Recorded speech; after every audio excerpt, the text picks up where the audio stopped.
This is the fourth of 5 lessons in the series on immigration and urbanization.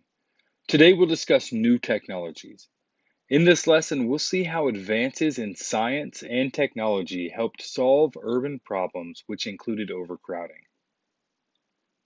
The key people for this lesson: Louis Sullivan, Daniel Burnham, Frederick Law Olmsted, the Wright brothers, and George Eastman.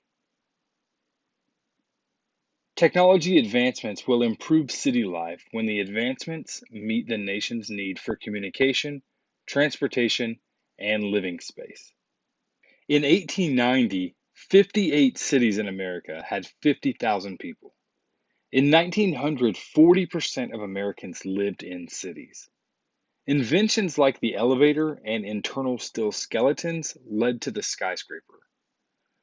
Louis Sullivan designed the Wainwright Building in St. Louis, Missouri, that's seen here on the left, and Daniel Burnham designed the Flatiron Building in New York City, seen on the right.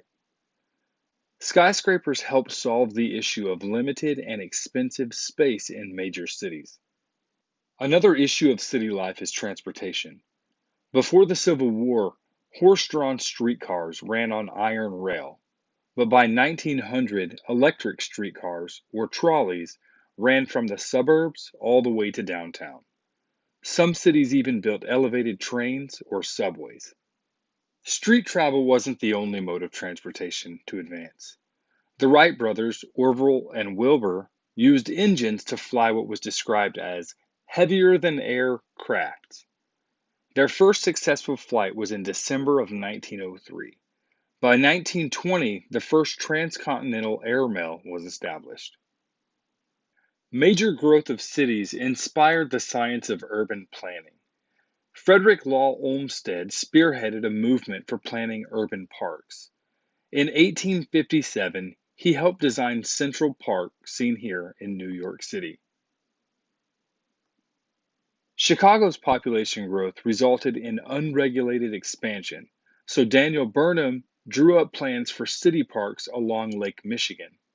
He designed White City, seen here, for the 1893 World's Columbian Expo. New innovations will help feed the growing cities as well. Farmers will produce more crops on the same amount of land and with fewer workers. George Washington Carver's idea of crop rotation and creative new uses for crops revolutionized farming in the South.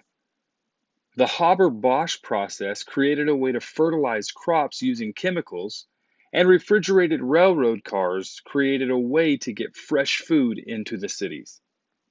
New developments in communication brought the nation closer together. By 1890, the literacy rate was at almost 90%, which led to a growing demand for newspapers, magazines, and books.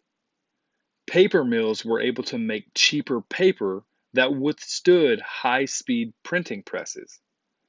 Fast production means lower cost of production, which made them more affordable for the consumer.